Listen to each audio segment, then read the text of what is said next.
see it on their faces that they got to leave whatever they have, whatever baggage they have, they have to leave behind. I think there should go to camp to just experience all these kids that come from difficult situations and just see how much life is in them and love that you wouldn't expect. You think that they would be really, really shut down, but it's just awesome to see that transformation, just to watch them come out and just start having fun and being involved. It's a great feeling.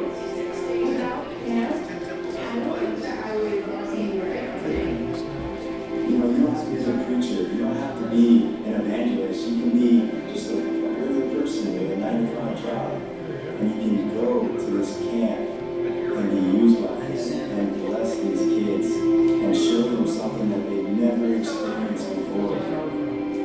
Really just straight out of camp. Straight out of camp? Excellent. I have never lived on that. I definitely would say that going to camp would not change your life forever, but it will impact these children for the rest of their life. And not only have you shown them love, that you're giving them hope, but you're influencing them and showing them that Jesus loves you, Jesus loves them. And eventually, because of your commitment, for that 1 week, that kid's going to come to know Jesus Christ.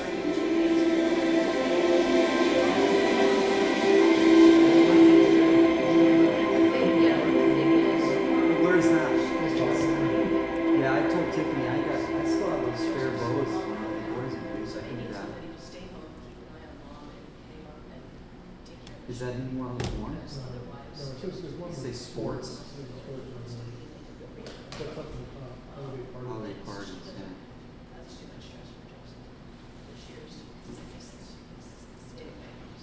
They said character in one church, which they checked Yes. All right. Beautiful wife. Evening. I'm so sorry I can't meet with you guys in person. I feel like this sounds pre-recorded. It's not. I did test positive just earlier today, so I just want to make sure that I don't pass that on to anyone. So I regret that I'm not able to meet those of you in person who I haven't met before, and that can you guys still hear me okay throughout the whole room? So this is our camp and Metro Club info meeting. The majority of it will be about camp and in-town ways to get involved with Board of Children, Royal County Kids, and then we'll have a little bit of information about Metro Club as well. It will probably take about 45 minutes or so. I do try to talk super fast to get people out sooner, but then I hear I talk too fast. So, there are refreshments and water in the back if you'd like, and the restrooms are to the left of me if you're looking at me, over there if you need to. And this is being recorded, me and the whole meeting part of it. So if you do need to leave early, or if you know of anyone else who you think would be a good fit for this ministry, it will be available on our Facebook page and mailed out to our email as well afterward. So, our local chapter of Cowlitz was started 6 years ago. This will be our 4th summer of summer camp, though because of COVID a couple years. But Royal Family Kids has been around since the 80s. It was started in one single camp started it in Southern California, and now I know as of 2019, our numbers were 15,000 volunteers across the globe, made different camps and programs possible. I haven't heard the updated numbers yet, but we're all united in our common mission of interrupting cycles of neglect, abuse, and abandonment of children in the foster care system. And for us, that means for our local community, it's Cowlitz and Wahkiakum counties are the ones that we serve.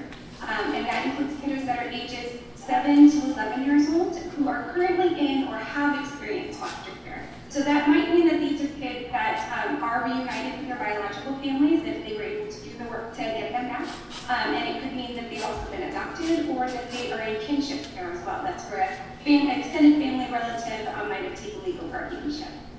We are 100% donation-based, volunteer-run, and a nonprofit organization. All of our programs are free for our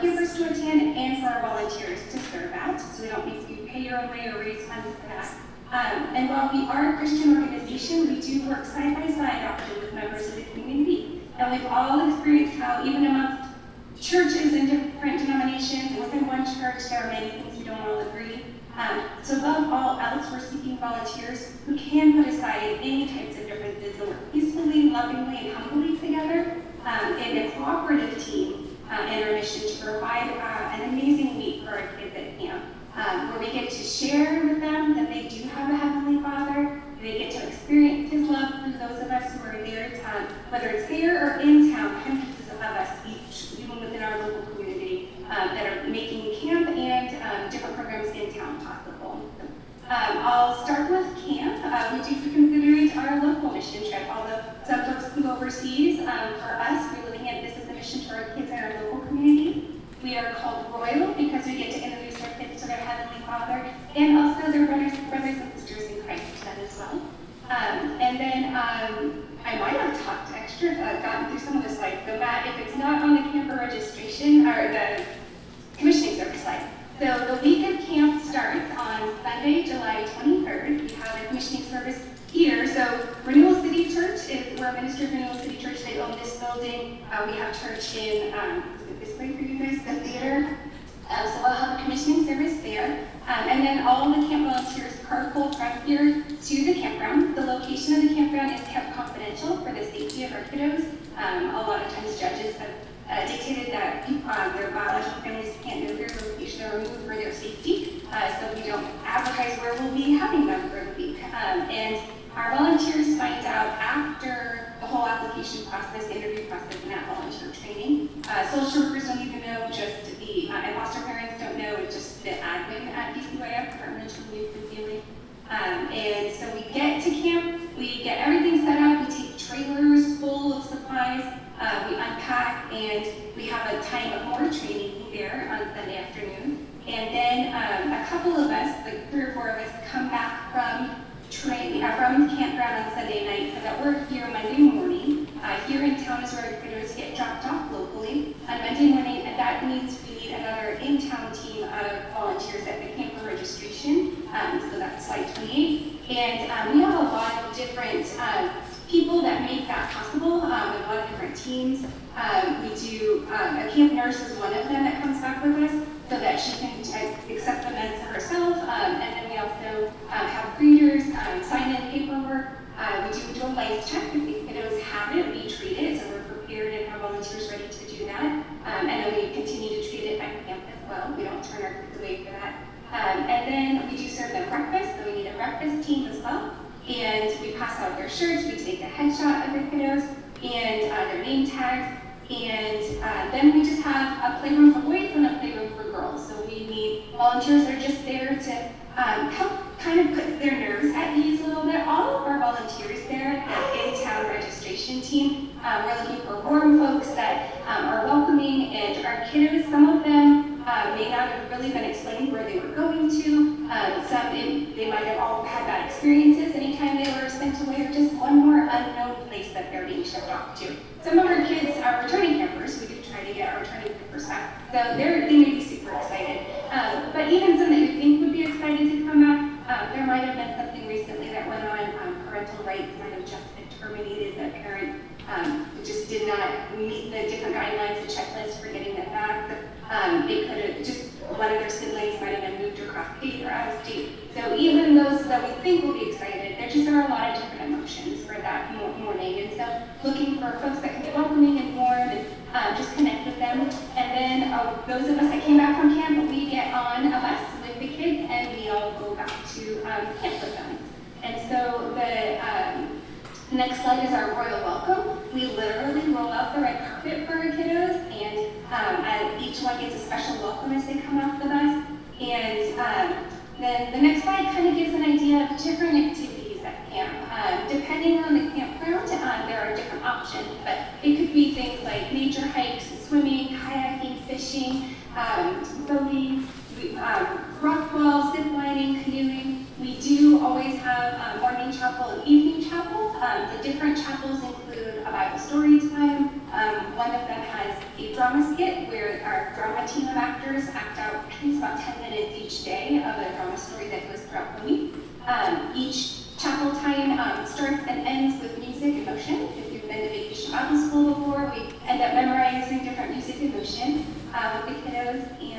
And we do have on Tuesday is our formal tea party. And our kids, there's a dress-up station all week long that's opened up. And whether that's fancy clothes that they want to wear or costumes, I think we had a Teenage Mutant Ninja Turtle go around the whole week. But for the tea party, they get dressed up in like brand new bow ties and white dress shirts for the boys and suspenders and fedoras. And for the girls, whether they want to dress up like Elsa or they want a fancy dress kind of a thing. And then we have volunteers that decorate for the tea party, and then we have that time of celebration, and then volunteers undecorate for the tea party.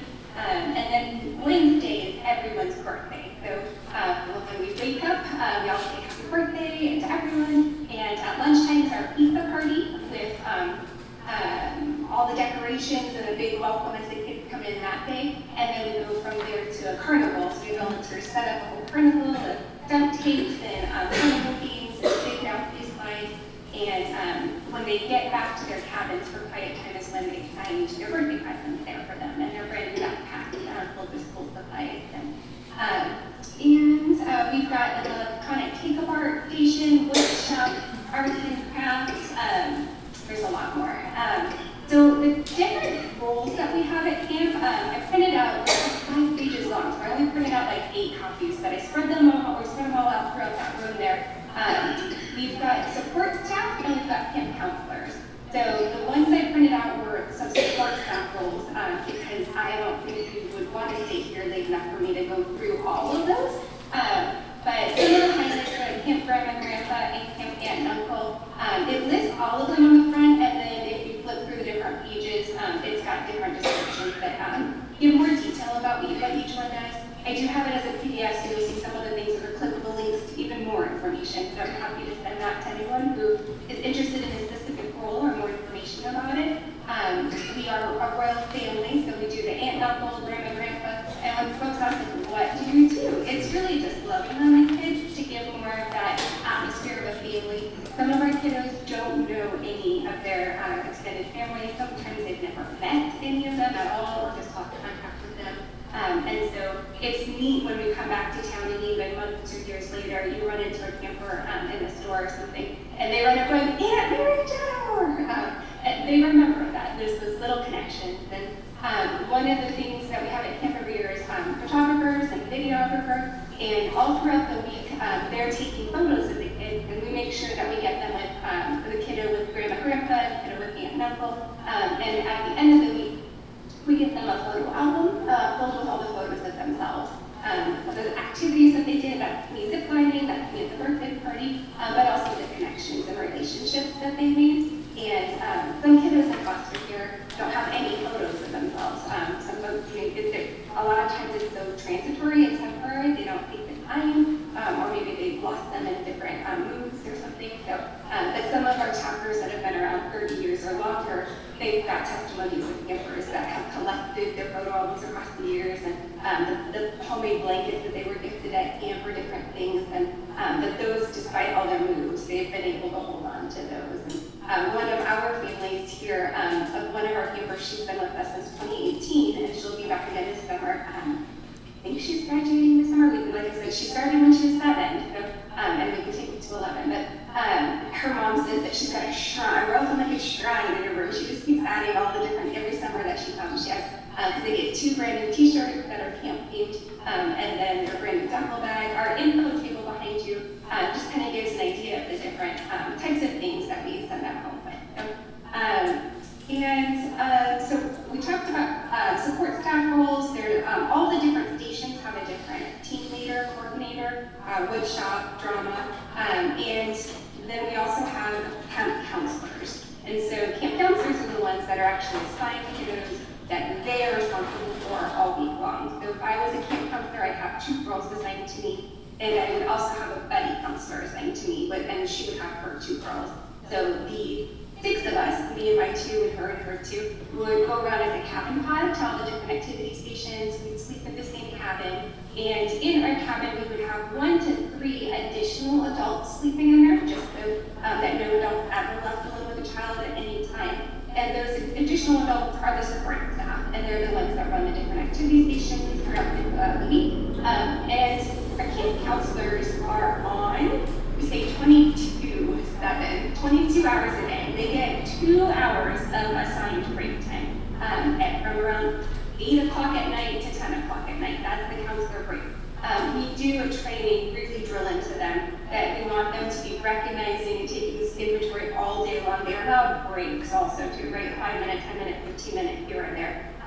But that's their off time, those 2 hours. And so that's when the support staff that are sleeping in the cabins, as well as some other support staff that sleep in like adult only cabins, they are night relief. And so when a counselor, it's usually around shower time, PJ time, story times, and prayers time, counselors start letting their kids know, I'm going on my break now, and so they'll be asleep by the time I get back, but I'll be here in the morning. And it's a transitory process.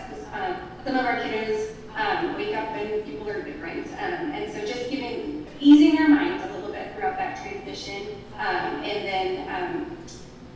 So that night relief, those are counselors that have slept in there. And so if they're ones that are assigned to sleep in the cabin, then they just get to go to sleep during their night relief shift. But if they are ones that are sleeping somewhere else, then they do just sit there, they read a book, you can bring in a book light, do your devotions or anything, because the kids should be asleep or getting to sleep. So we do have a light out time, I think it's 9 o'clock, or is our light out time.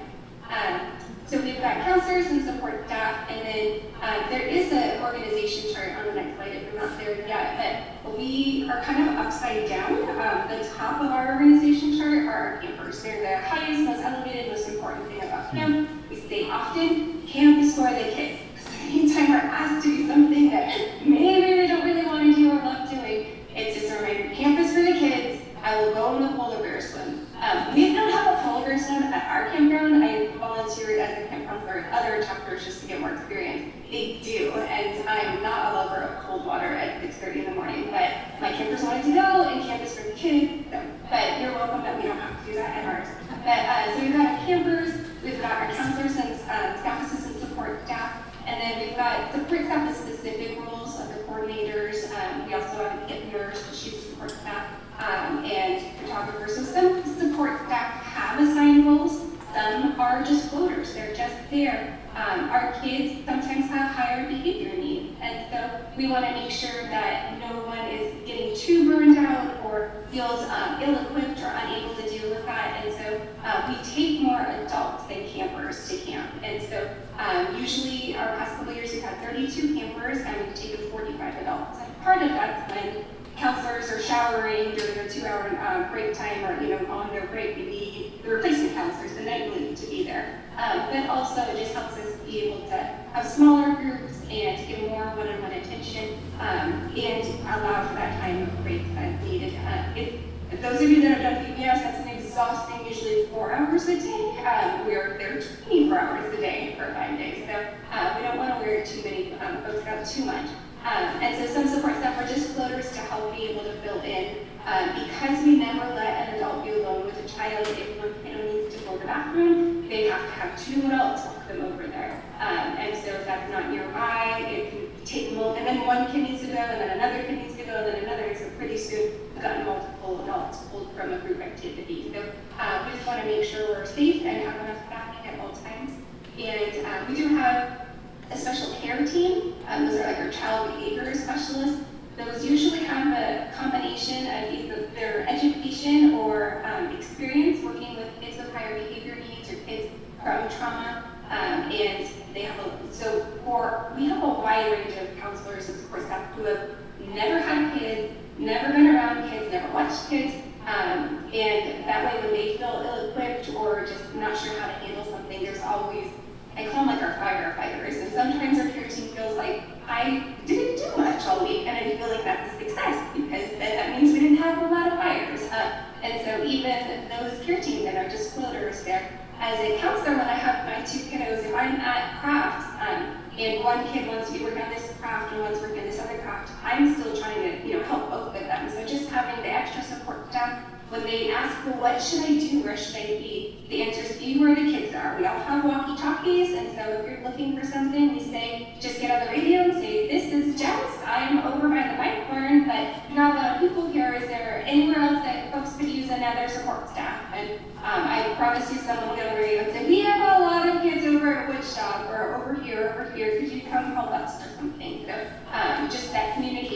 finding where the kids are and then helping out there.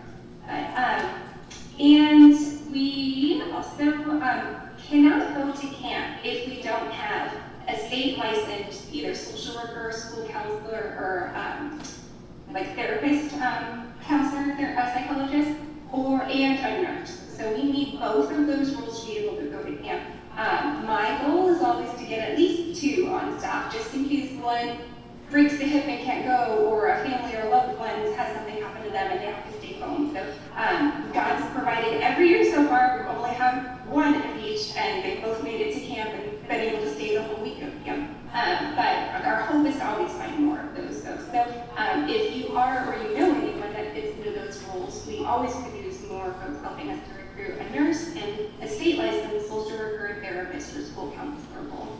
And minors. So we say to be a counselor, you have to be 18 or older to be a counselor. But to serve at camp, if you're not 18, we say very mature 17-year-old, very, very mature 16-year-old, and very, very, very mature 15-year-old. Because camp is for the kids, not the volunteers. And so we just need to make sure that all of our volunteers are there for the kids. So when I see a volunteer in the face painting line with campers in line behind them, then I have to go along and say, volunteers, like either wait your turn like till the end after all kids have gotten it, or there might not be time for volunteers to get their face painted. But we're not making our campers wait in like longer so that we get our face painted or our hair done for the tea party or our nails done or something like that. So we need to make sure all of our volunteers realize they're there to serve. And it also is to serve their team as well. So if we're going with 45 volunteers, we're counting on all those 45 volunteers to be working, to be on, to be doing stuff. Not that some are taking breaks from time to time, but if some are not on task and always on a break, then that puts more pressure and more work on everyone else's load. So, we do every day at camp have staff meeting. And so in the morning when counselors drop off their kids at morning chapel, they actually do hand them off to the support staff that are manning the entire chapel time. And counselors come to a counselor staff meeting. And that's a 45-minute time where we get to hear their highs, their lows, their struggles. They're just not making connection. This one kid keeps running over this way to do this. And so just sharing solutions and problem solving to help smooth things over. We're also giving the announcements of what's coming up the rest of the day. Our volunteer training is really packed up with information. We've got folks that say it's like drinking from a fire hose. And so it's impossible to tell you everything that's going to happen every day at camp on top of that. So each morning with counselors, we kind of give them a reminder of what's going on for the day. We also remind them where their kiddos might be at in terms of their emotional roller coaster for the week. A lot of times they're still inside their shells on Mondays. Some of them come off the bus and they want a loud welcome and they run down the royal carpet and they're high-fiving everyone. We've had kids that are too afraid to get off the bus, and so we have to sit with them until they're more comfortable and talk to them and let them know what to expect and introduce them one-on-one to their counselor so that way they know who they're going to and stuff. So every kid's in a different place, and we just always say that we meet our kids where they are, and we don't just have these unilateral expectations of all of our kiddos, but we work where they are and then help us, assist them to get to where they need to be for the day. And so we talk about that during the counselor meeting, and then the support staff have their meeting after lunch for the counselors. So after lunch, we basically have nap time. It's called 30-30 time. So it's an hour. The first 30 minutes are where the counselors and the campers all went back to their cabins.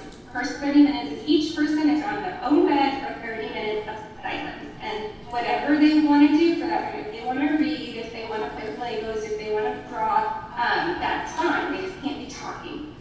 Most people end up falling asleep, adults and kids, and that's also fine. And then the second 30 minutes is quiet activities, like we come back down to the middle of the room, have a blanket, whether it's doing puzzles or temporary tattoos or reading from their Bible together or something.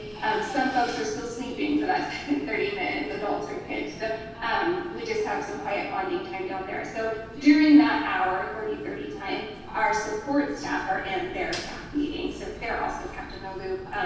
We also say the week of camp, blessed are the flexible, because things change. The carnival gets rained out. We're not going to August thing for that activity, or we're going to move it to this day. So on our schedule at the bottom, for the week schedule that we give everyone to keep in their name pouches all week long, all the schedules of the last that are deflectible, because we promise something on there will change before the end of the week. So we just want to keep people in the loop to make sure. Jeff always makes up rules as the week goes on too, because things come up that never came up in past years. So this last summer, it used to be called the electronic take-apart station. And so I had to say it's the electronic take-apart station, not the electronic break-apart station. And that's where we've got old donated computers and fax machines and all these different types of things. So kids just get to use screwdrivers and take them apart and look at the gun and put them back together. We had some kids find the little kit-sized hammers from woodshop and start mashing the glass on fax machines and stuff. So we had to take away all the fax machines, and so there were just new rules at the electronic take-apart station. And so as things come up, we have new rules, and so those are part of our staff meetings as well. And I feel like there was somewhere else I was going to say, but I have forgotten it. So at training, you'll get a copy of the camp schedule for every single day. Every hour is blocked off with something going on. And it could be this 2-hour block of free activity time. So it's not like everyone has to be riding bikes. There's a list of what those options are for the kids and the counselors to take them around to. So they have these blocks of optional time. But again, it's like those specific blocks, and then we're all going to lunch, and then we're all going to. So your week of camp is very regulated and scheduled. We also schedule in transition time in between each thing, because our kids have a hard time with transitions a lot, just to make sure folks have time to get there. And so on Thursday nights, I mentioned Tuesday is the tea party, Wednesday is the birthday, and on Thursday is our talent show. And we can go ahead and go to the next slide, actually, of the team photo, if we haven't already done that. But so that was our team from last time. And then we've got just some photos of different activity times after that. But on Thursday night is the talent show, and that's where a kiddo will get cheered for no matter what they're doing up there. We had one kid whose talent was, I found a snail. Look at my snail. We had one that took his whiteboard, that was his brand new whiteboard out of his school backpack of supplies, and he just drew on it, and then he erased it, and it was a magic show. So whatever the kiddos decide to do on Thursday night, that's their talent, and they get cheered for amazingly for it. And then on Friday, Friday's our last day at camp. We got there on Sunday, the campers arrived on Monday in time for lunch, and then after lunch on Friday, we packed up all Friday morning. We get on the bus after lunch on Friday, and we all come back at the same time. The kids have some adults on the bus with them, but the rest of us volunteers who carpool there, we don't speed, but we get back to the church before the bus, even though the bus left before us. But so that we can all be there and at the church in time for the kids to get off the bus. And the caregivers are already there. And I call it caregivers, and someone had a question about that, but it's because sometimes it's biological families, foster parents, like an aunt, a grandparent. Sometimes our kids are picked up by a social worker. Sometimes our kids are dropped off by one family and picked up by a different family that they now live with at the end of the week. So our caregivers will already have arrived at the church. And we all come in to the stage. The kids get to show their caregivers a couple. We usually do 2 or 3 songs with motions that they learn throughout the week from on the stage. Then they go sit down, and then we watch a video that our videographer put together from all the footage of a week of camp. And that's a version of the video that we'll never share any other time because it shows campers' faces. The only time we can show camper faces publicly is if they've been adopted and their adoptive parents have given us a photo release, or biological or kinship. So any kiddos who are still awarded this date and still in foster care, we can't show them. So, but that one video that they all get to see is like, that's me ziplining, that's me doing this, and you get to see all their big smiling faces and that. And they get to relive the moments, them sharing with their caregivers, the stories, and then but they still have their photo albums that they went home with. And then right after the caregivers all leave with the kids, after that, it's like a 20-minute welcome home program. It's really short because people are tired, they just want to go home. Then the volunteers all go to a different room, and it's a debrief time. time. Friday is what a lot of people say is the hardest day to let their kid go. Because we pray they're going home to good homes that we don't know, and we just know that even if they are, they have a lot of hurt in their hearts and in their lives to still navigate through. And so it's just a time to debrief, to all together as a group kind of come back down from emotional highs or lows, share stories, share affirmations, sometimes some support. That say, I didn't know what I was supposed to do all week, I hope I did okay. And then they'll hear a story from someone saying, I didn't feel like I necessarily made a connection with my camper, but it was amazing to watch you come along at woodshop or at the house, and you guys just clicked, and you guys had this amazing connection, and that support staff may not even realize that they just probably assumed the counselor had a better relationship. And so, and there are some other counselors who will say, I don't know how I could have made it through the week without Grandma and Beth, or without it, like every time I felt like I was offended, or I was just gonna, something, like you were there, you helped me talk through it. Sometimes during the counselor breaks at night, that is what they do. They go seek advice or counsel. One thing I did forget on the organization chart is after campers, counselors, and support staff, and specific support staff roles for the leadership at camp. And so that would include me as camp director, and then also our dean of men, our dean of women, and our care team also. Because since our care team tends to sometimes have counseling experience, they're not there just to help with camper behaviors, they're also there to help our adult volunteers kind of talk things out or navigate through things. And so we've had one person who's been on our leadership team since camp said that she called her husband crying on Monday night, the first night campers were there, going, I don't know why I'm here, because I don't know what I'm doing. She didn't have kids at the time, and he did his best, but he's never been to camp, he didn't really know what to do. And then she remembered at training what we said, if you're having a hard time, come to us, leadership, come to the deans, come to the care team. So she did the next day go to the dean that year, and then she's like, it was a miracle, it all worked. Like, we are there to support them. It's just a lot of, you learn a lot in training, and sometimes it just takes a minute to remember to let us know when you're struggling or need that help, or even if you don't feel like you need help, just to talk through it and you realize maybe someone else has another approach or a good idea to try. And so just in that debrief time, just kind of bringing some of those stories to light. Some of the support staff especially, they're behind the scenes a lot. Some of them setting up for the tea party, taking down for the tea party, decorating for the birthday party, undecorating. They're practicing for drama rehearsal, and they're not out during the open activity time with the kids. They're doing different things. They're unpacking the supplies. They're packing up the supplies, because we start packing on Thursday while everyone's still there. So they missed the talent show, which we recorded and then we showed later to those that missed it. But so sometimes they just don't get to hear all these special moments that happened at camp. So some of those are shared during the debrief too, and they get to see that there were more maybe amazing things going on that they got to be a part of or witness, but that they realized then that they were a part of making them possible. I feel like our support staff especially are the unsung heroes. The counselors, they really get a lot of the glory. They get the special moments most of the time with the kids. A little bit, sometimes more of the fun part. It is exhausting. I will not lie about that. Counselors, it's like mom, like all day long, right? And they don't get as much of a chance for breaks, seemingly, as support staff. Support staff get to walk by themselves from the dining hall to the next building. And sometimes just that 3 minutes of quiet time is refreshing. Versus counselors rarely walk by themselves, but they keep more of the day except on their breaks. So, but our support staff are the ones that make camp keep running, and so they are super important to making it all possible. And then after that debrief time, which is just an hour after the Welcome Home program, then we have an appreciation dinner for our volunteers. And that's another time that we need in-town volunteers to put together that meal and get it all set up and everything. It's usually right next door to where the debrief was, or in the same room sometimes. And it's not camp food. We spent a whole week of, it's like all white, right? Chicken nuggets or potatoes and french fries and tater tots and how many mashed potatoes.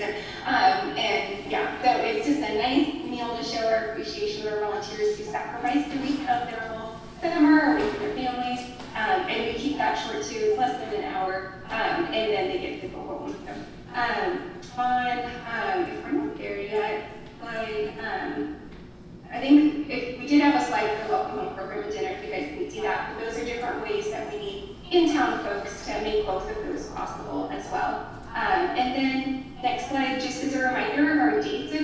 the last week of July, and those are our training dates are on there as well. First years, this is a new thing we're doing this year, so it's not so much information in all packed in one day. First years come alone on Friday night and get some of that information. And then everyone comes together for the 8 hours on Saturday all day. So the application process, the application deadline for advertising is March 15th. As of this morning, we had, I think I wrote it down.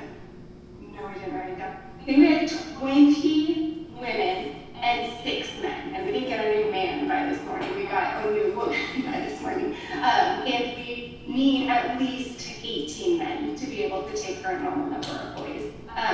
We usually have about 45 adults, and even though it seems crazy that we take more adults than kids, everyone still says that they're exhausted by the end of the week, even though we're trying to pad the numbers. But the more volunteers we take, and financially wise, because we pay the way, the less campers we could take. So right now, the restriction from taking more campers every year has just been more volunteers. We've had the funds each year to be able to take a couple more campers, but we didn't have enough volunteers to do so. So the number of women who sign up determine how many girl campers we can take, and the number of boys determine how many men, or how many boys, the number of men volunteers determine how many boys we can take to camp. So, and most of you have probably heard me say that as much as our boys need to see those good, positive male role models, I think our girls need to see that too, if we're going to break those cycles of abusive relationships that many of them have witnessed and been exposed to. So the applications, we're trying to get them all in by April 15th. I know I've got some folks that are work to deadlines, so hopefully we'll get them all in then. But I know some folks won't have heard about us by March 15th. If someone does come along and hasn't heard about us by then, if it's March 20th or 25th, then we are still in the process of interviewing at that point anyway, so we can get them in. It just means they need to rush on their end. We'll always rush, but so the application asks for 3 references plus a pastoral reference. And so a lot of times it takes sometimes a month or 2 to hear back from your references. The application says, I will notify my references that to expect your email, to watch for an email for the children, Royal Family Kids Camp. And I can't tell you how many times your references are like, nope, they didn't tell me to be looking for it. And it can go to their spam folder too, it says. So references sometimes can take a month to hear back, so sometimes if we're not hearing back from them, we'll ask the applicant, will you bug them so they actually do it so we can move you along in the process. So just the later we get applications, the least likely they'll finish within the time frame. So there's the application, there's a reference check. If they're also not any big red flags in the reference checks, we do a background check. And then we do an interview in front of a panel of 5 interview panelists. And after that is when we're able to determine whether we can accept someone. So even my husband and I got interviewed, even though I'm on the interview panel, and left when he was being interviewed. But everyone, pastors have always, I think someone's like, well, you're a pastor, he's not being interviewed. Everyone is. So that's one thing we can say to the Department of Children, Youth, and Families, and to the caregivers, that we've done that level of screening for everyone that serves at camp. And then we have on the application it mentions that new first years, in addition to the in-person training that you saw the dates for, there's a 4-hour online training that's provided by National.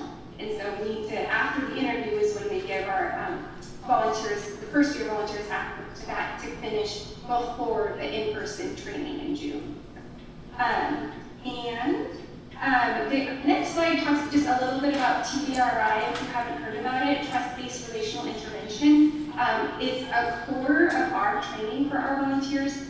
It's trauma-informed, it's evidence-based, and it's decades of experience. It comes out of the Karen Purvis Institute of Child Development at Texas Christian University, and it's the way that we relate to our kids who have experienced trauma. So it's high structure, but also high nurture. We don't do timeouts. Our kids, some of them have been locked in closets and hidden under beds, to say, and their brain scans. I wish I could give each volunteer the brain scan for our campers. I can't, we don't have them, but the studies have shown they're just different.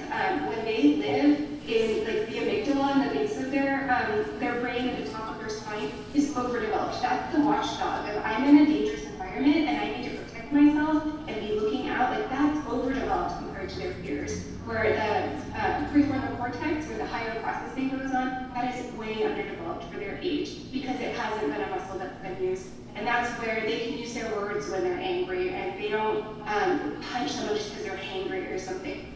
They also have a higher proportion of sensory issues as well. And so when they just accidentally get junk fooled, that's their brain, the neurons, magnify that by 10 or 20%. And so that's not them being an aggressive child or bad child. That's like if I punched you or nudged you as much as it felt to them, then you'd understand why those are reacting to it. So we just have a lot of that goes into our training of our volunteers to look at it through a different lens when we're trying to figure out behavior is an indicator of something going on in their brain and bodies. It's like the tip of the iceberg. And all you're seeing is behavior, but our job is to look under the surface and figure out where that came from. What need is not being met? Are they hungry? Are they thirsty? Are they cold? Are they feeling scared? And this is their way of showing it is to be mean or something. So once we get to the need and meet that, then the behavior is just keeper.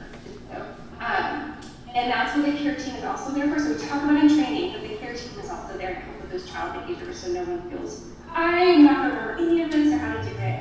We talk about it in training, but we have more professionals that are more experienced in that. So, our next slide, we've got Matt Avalon, I don't remember which video you love here, but we'll share a little bit about Mentor Club with us for just a minute.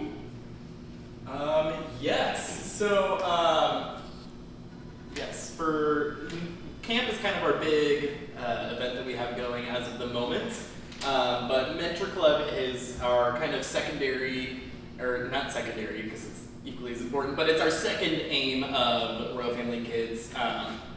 And it has manifested itself this year just in our Christmas and Easter party that we have coming up. But we're hoping to get it launched as a full-blown Mentor Club in the years to come.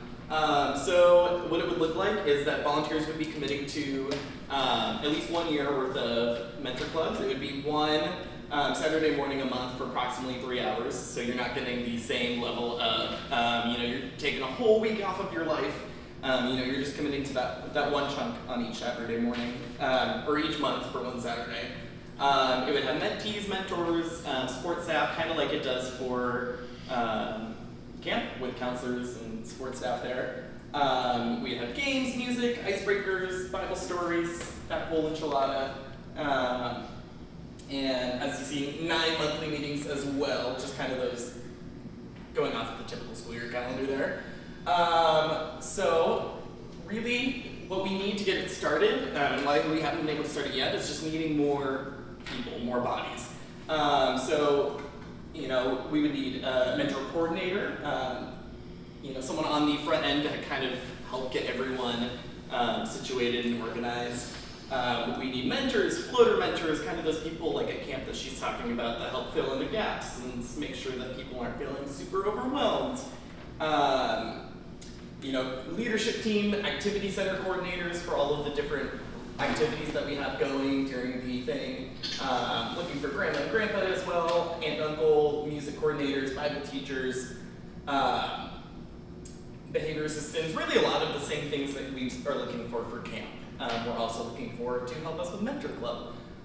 Mentor Club is also really nice because when I was looking at it, I was thinking, it feels like a lower barrier of entry to kind of get into camp than, especially for I work for the schools, so having my summers off isn't a big deal, but for someone who works 12-month out of the year jobs, sometimes having a full week off in July can feel a little bit more daunting, whereas having, a few hours of your Saturday morning off is much more attainable, right? So really looking for just a lot of the same things that we're looking for our camps. We also, if it'll click forward, would have costume characters. So we have had these for events in the past. Those are actually some of our costume characters that would get to attend holiday parties as various princesses, superheroes. We've got a Peter Pan up there, Olaf, all of the cool things. Looking for being 16 years old, as Jess said to me one time, there would be nothing more awkward than being that kid at the holiday party that looks at Snow White and she looks like she's about your age. Anyone who could sing, could also help with caroling, that would be really cool. And they also sometimes get hired out for other events throughout the year. So sometimes we have people who, some of our families who are like, I would be willing to pay money to have someone come sing or be a princess at my birthday party, but we don't necessarily have those people. Also just needing people to be able to coordinate that, people that are gifted in hair and makeup or tailoring outfits would also be key. Just in terms of volunteer requirement, the volunteer application would not be quite the daunting list that you sometimes see for camp, but it would still have, we'd have an online application, background check. We are a faith-based organization, so really wanting to reiterate that to our prospective volunteers, and that there is training involved as well. It will be more extensive for those who haven't served at camp. So if you've served at camp with us before and you're joining us for Mentor Club, kind of like when you serve with us at camp the second year, you don't need all of the same information all over again, right? But you know, there's still some good refresher information every year as well. So yes, and with that, I believe we are back to Jess.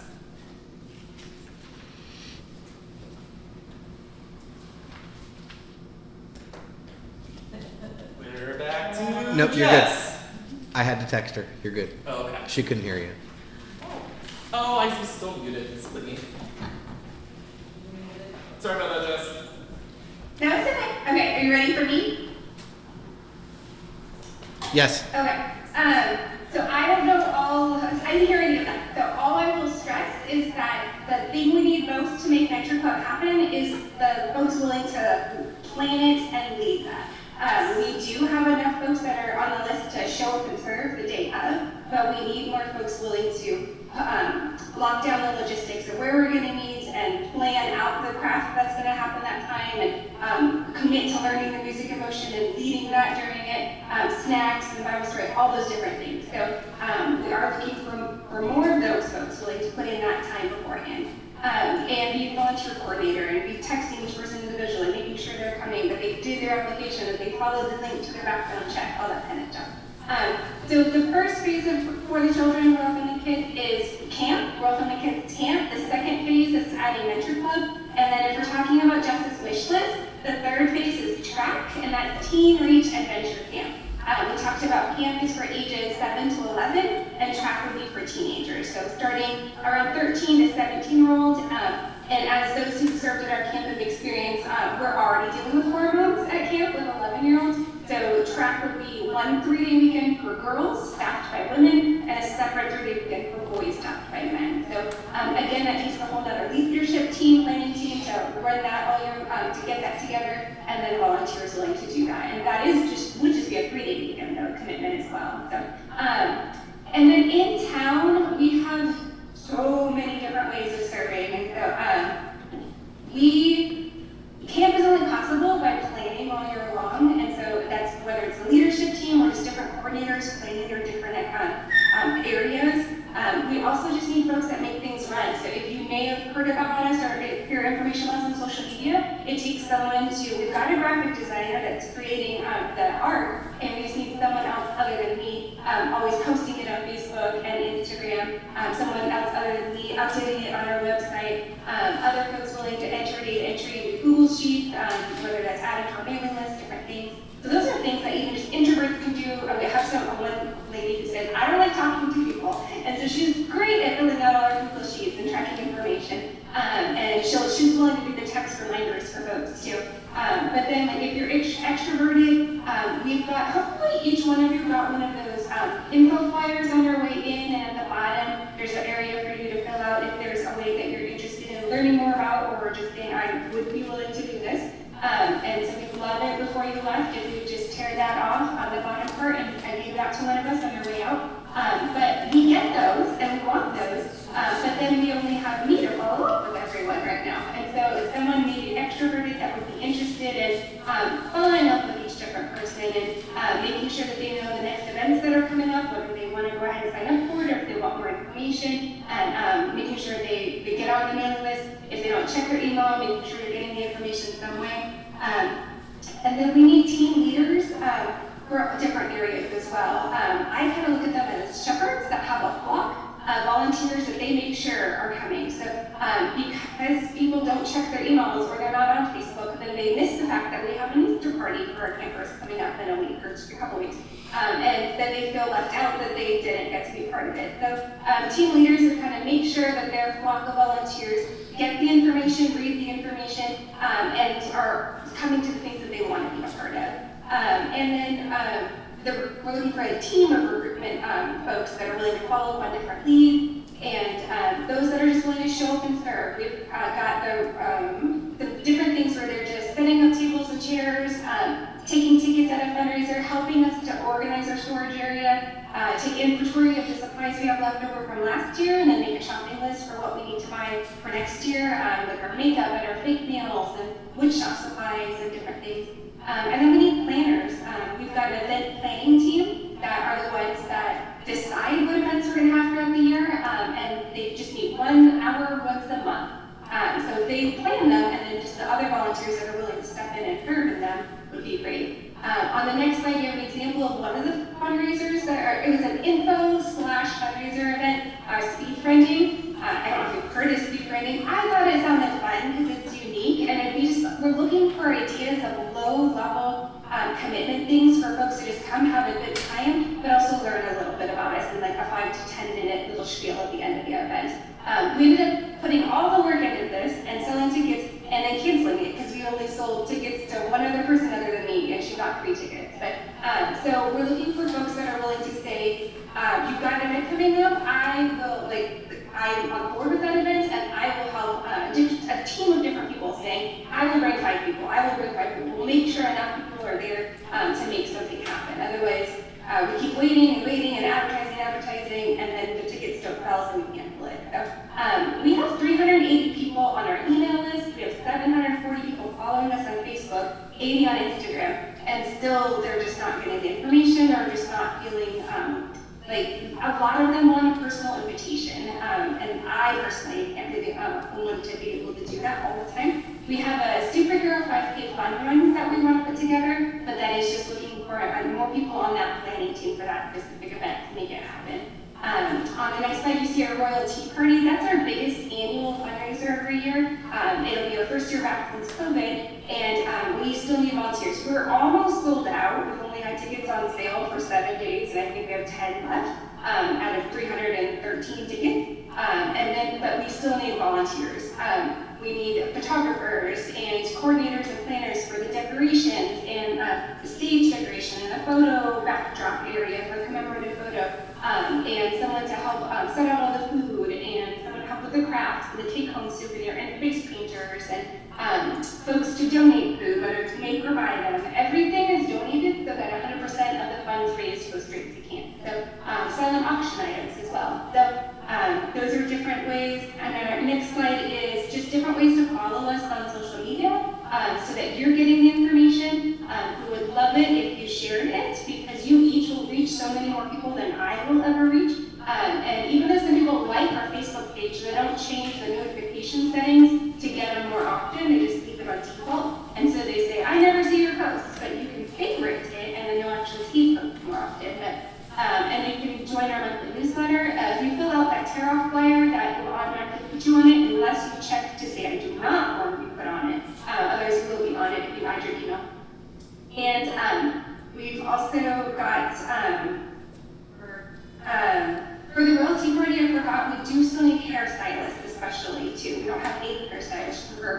We still are looking for the volunteers to be those costume characters that dress up in the costumes we provide, princess and princesses, and still looking for a team leader for those to send out all the texts to say, this is where our dress fitting is. And we need everyone to be there then, and the reminders, and the emails, and the texts, and just the herding cat kind of a person, too. And then on the next slide, just in sharing information about us, it's really like if you told someone, I think you'd be great at this, it usually seems to me that personal invitation. I mentioned that this meeting will be recorded. I know it's not perfect. You can probably listen in person. It wouldn't still not be perfect, but it's at least a way that they can get a lot of information. We did have our camp movie event last Sunday, but I have it on DVD and Blu-ray, and it's on Amazon Prime. time. So I'm happy to loan out the DVD or Blu-ray. We've had some folks have a watch party with just their small groups or something, just as a way to spread the word. That movie was written by someone who did volunteer at another chapter, a real family kids camp, and he made a Hollywood version of the movie about it, just to help raise awareness. And it came up in my Netflix queue as recommended for me, and that's how I heard about it, and that's how it got to be in our community. So it's just a great glimpse of what the League of Camp community in Oregon. And the next slide just shows, if you shop at Grocery Outlet, you can just show that card is on the back info table if you want to pick one up on your way out. And 5% of your total will be donated directly to us. And Fred Meyer, you can link your account as well. And we are, I mentioned a Ministry of Renewal City Church, but we would love to have point people at multiple churches so that when we have announcements or information or events to share, I can just share that with our point people and they can say, yes, I will see if our church is willing to advertise this or announce this, versus me trying to reach out to churches that I don't have a relationship with or anything. Our newsletter is packed with information. I know that can be good and bad because it's got a lot of information, but everything you want to know about what's going on is in there. It just means you actually have to open it and read it. So if you're on our email list, you're getting it at the beginning of each month. If you follow us on Facebook or Instagram, it's posted there too. And so you see like page 1 and 2 are showing there. Page 1 is usually just the latest update that I'll share about what's going on. Page 2 is showing that the dates of camp, the application, and those are all clickable links. If you click on it through the email or the link on Facebook, it'll open the PDF. So you can click here to apply for the Easter party. Or, on the next page, it talks about the trainings that are coming up. We've got some free online trainings that we have access to coming up through webinars that we're sharing so that it's not such a fire hose of information just at our training. Anyone that works with kids in foster care can be a part of that. And so we can get that information to you. The Royal Tea Party needs are on there. We also are looking at, like I mentioned, the food donations, silent auction donations, and different roles at camp. It's always got our calendar of events coming up on there. And the next couple pages are information and stories from other chapters even. It's inspirational on what's going on around the U.S. and across the world because we're international. And we always have this one page of volunteer opportunities that has like everything that's needed. If any of that like brings anyone up to mind, we would love for you to see if they'd be interested in helping. And there's a lot of ways, but if we just have a lot of different people doing just little the bits, what they think is little adds up to a lot off of my feet. And then that's most of it in the newsletter. Just if you're able to stay informed as needs arise, it'll go out there, it'll be posted on Facebook, and please, I just ask that folks don't wait for personal invitation. We will follow up on the info flyers, but I'll text or email people and then still never hear from them. But that's usually an initial follow-up, and then it's like here's the tools, here's the link to the application, the balls in your report to get involved. I will always advertise what we have to offer and what we're looking for. We just need folks to say, I can do that. If someone told me, like I thought I might be there in person, if someone said tonight, Jess, I will find the 39 round tables that you're looking for the tea party, because we still don't have those for all of our guests. You can just count on me to find those 39 round tables, and I'll have them delivered and picked up when you need them. I would probably cry if someone said that. If we just have multiple people in different ways, just picking up those different tasks for things, we're posting them, we're advertising them, and just need different folks willing to help in different ways. And whether it's 300 chairs, or you can, and saying you can count on me to do that each year, that would be amazing. A lot of our stuff is cyclical. Or count on me to get 10 people to show up at that fundraiser. Or I will find a team of people to make breakfast at the volunteer training, or that appreciation dinner at the end of camp, or I will just share your Facebook post. Like that alone will help spread the word. We have had volunteers who went home after seeing one single Facebook post from a friend, and they applied that night for camp. Like that was it. That was all of them. We're also still looking for a coordinator for camper registrations, team leaders to say, because I can't, since I'm coming back from camp, I just need an in-town person willing to be the point person. Every year it's a first-year person, and we have a lot of our coordinator roles. People are like, well, I'm just a first year, I thought I'd just see how it goes. Like, we're such a young chapter, we're made up of a lot of every year it's a whole bunch of new first years, and so, and that's another will grow. But I promise you, as you can tell, I get a lot of communication no one's gonna ever left feeling unprepared, even if you're a first year taking on a leadership type role or coordinator role. And I'm there beside anyone all the time. And last year I didn't find a camper registration coordinator for that Monday morning with your camp till 3 days before we left for camp. And so she had just heard about us the day before, she was uncomfortable, but I gave her all the information and she did a wonderful job. So we still have 4.5 months till camp, so we have plenty of time to get someone trained up. So, and if all you can do, because I don't consider it all, is pray, that is what we need the most.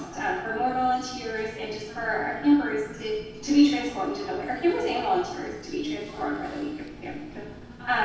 Since I can't hear you guys very well, I'm going to leave it to Matt to ask and answer any questions. And then after you guys are all done, there's a closing video full of just footage. It's just 3 minutes of footage just from our camp specifically. But I'll let Matt take it away. And we have a couple of us. Will you raise your hands if you're here and you're part of the leadership team or like a regular volunteer that knows some of the information? So if anyone sees someone that's maybe a familiar face, those be sticking around to help answer questions on your way out as well. So I'll let you ask for questions.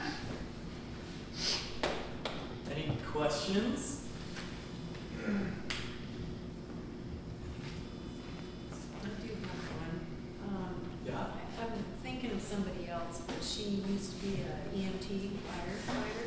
Okay. And I don't know if that would suffice for nurse or whatever. She currently Yes. works at a school as a, I think in the nurses station. Yeah. Do you know Jess? She has to be able to administer meds. Yes. I'm still here. She can't. I think she can, but she should. Okay, so yeah, if that were the case, she should be she should qualify for that. So yeah. I'll put this up to her for sure.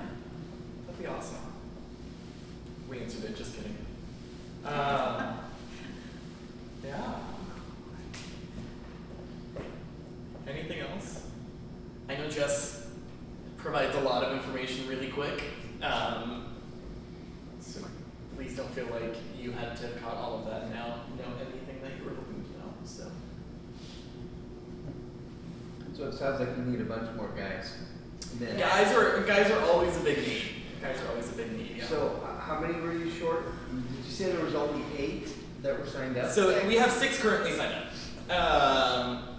She gives me different numbers sometimes about how many we're really looking for. At least 10. Yes, yeah, we're looking for probably at least 10 more. So I know we have some that have went with us in past years who are probably waiting until the day before the deadline to apply. Yeah, the goal is 16. Yeah, so, but it's always helpful to, like, I know last year I went, and we lost a lot that were from COVID and just we didn't have it for a few years, but I think of we probably had about 16 guys and there were about 3 or 4 of them that had been before. So, it's always good to just get more people in and it's a really amazing ministry too, so like I would always say like, yes, apply, even if you're like, oh, I don't know. I can't think of a way possibly that you can run it. So. And it is very life-changing for you as a volunteer and for the kids as well. Yeah. So, and it is very exhausting, like she said. I'll be honest, I've been a camp counselor every year except for this last year because I ended up getting COVID right before camp. And then, but it is an incredible experience. So you said something about having references, like how many references and what are you looking for? So I believe it's 2 and then a pastoral reference. 3. No, she said Is it 3. 3 and a pastoral? Okay. And it's pretty. Like somebody you've worked on a team with and somebody that has employed you. Yeah. So I had like someone that I had. Been in leadership. Yeah. It kind of tells you who it's looking for, and then I was like, well, we all probably have these people in our lives anyway, right? And so then you basically just need to have their phone and email. Jess or whoever's on the back end takes care of You it. tell them that you're putting them on there. Yeah. So that they know. They know to watch out for it. So I think it's an email it's an email reference check, so they'll send them an email and they'll fill out whatever Right. the questions are, which I don't know what the questions are. But yeah, it's super. That part was super easy. Like I even had a few people on mine that weren't like Christians at all, and so, but like that part of things wasn't a hindrance for them being able to be a reference. So The application is a little daunting, but you can save at the bottom of you each can, yes. page. So Yeah. So if you sit down and you're like, wow, I just don't have the time to do all of this right now, you can save, come back to it. Also, I realized that once I actually just started sitting down and doing it, it really didn't take me as long as I thought it was going to. But yeah. And the application is online? It is. Yes, it's there's a link to it in the flyer that On the flyer. you might have gotten on the way in. There should be a link to it, and then there's also like 2 or 3 other pages over there that not that one. We can get you a different one, but there's a colorful flyer that Becky's got over here. And QR code too. Yeah, there's QR codes all over the place. There's another one that is equally as colorful back there that also has the link on it. If you check out our Facebook page, there's links to it. If you check out our Instagram, there's links to it. Yeah, there's right on back there, Becky says. So. We share our performance. Yeah. And if you're electronically challenged like yourself, there are people, I have gone over to people's houses and I'll walk them through it because it is, especially the first year, it's very difficult if you're not always online, you know. Yeah, So, not always on. okay, well, I'll give you my phone number. You can call me because I have gone to people's houses before and done it over the phone, walking you through it. Yeah. Because I was making gestures the first year. I can't do this. I sent you the picture, it's not working, the pixels aren't right. So, yeah. Yeah. So I'll just give you my phone number. Do you know what the process for people that aren't applying for camp, they want to do some in-town, do they have to just do a background check? I think it's the same process. There's the For the in-town in-town. application as well. I don't think it's Yes. as It's not as easy. extensive, Yeah. okay. Yeah. Yeah, and if you are, say, like, oh, I'm kind of looking more to help out with the in-town things or something like that, the best way to get linked up with that would just be to leave your info here tonight and indicate, like, I'm looking to just help with the in-town ones. And then we can get Jess or whoever is helping out with that event or whatever that you would like to help with to kind of send you that stuff personally. Because usually we don't post those links just as in 35 places that we do with Camp 1, so. Yeah, anyone else? I'm just curious, if you, you want to volunteer, but there's so much, like I was telling her when I first came in, there's so much to volunteer for. Where do you narrow down where you think you fit best? You start with yes. Yes. I'm in. And then you say, I'm interested in this, and then Jess will tell you what you're going to end up doing. That's where does she need you? Yeah, there's even a spot on the applications themselves about like, this is all the things I'm interested in doing or like could see myself doing. And I would say just click as much of that as you feel comfortable possibly ending up doing. And then there's like, cause like she goes through and she's very good about matching people up with a place that would actually be good for them as well. And there's even, like during the interview process, they kind of decipher some of that part as well, just about where would be a good fit. I put a bunch of different things on mine, and then I ended up as a counselor. So, but it was like, that was the right fit for me. So, they're pretty good about that. And if you get through it all and then you're like, actually I don't know that I feel comfortable doing this, just let me know too. They can get to that.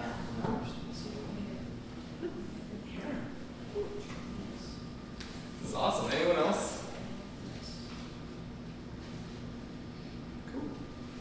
Well, you're welcome to hang around longer. I know Becky, Stacy, and I have all been to camp. Leslie knows lots of things as well.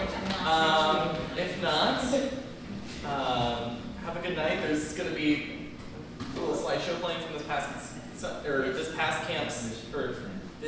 summer's camp as well, that you can just watch and enjoy. So thanks for coming, guys. Thank you. Yeah.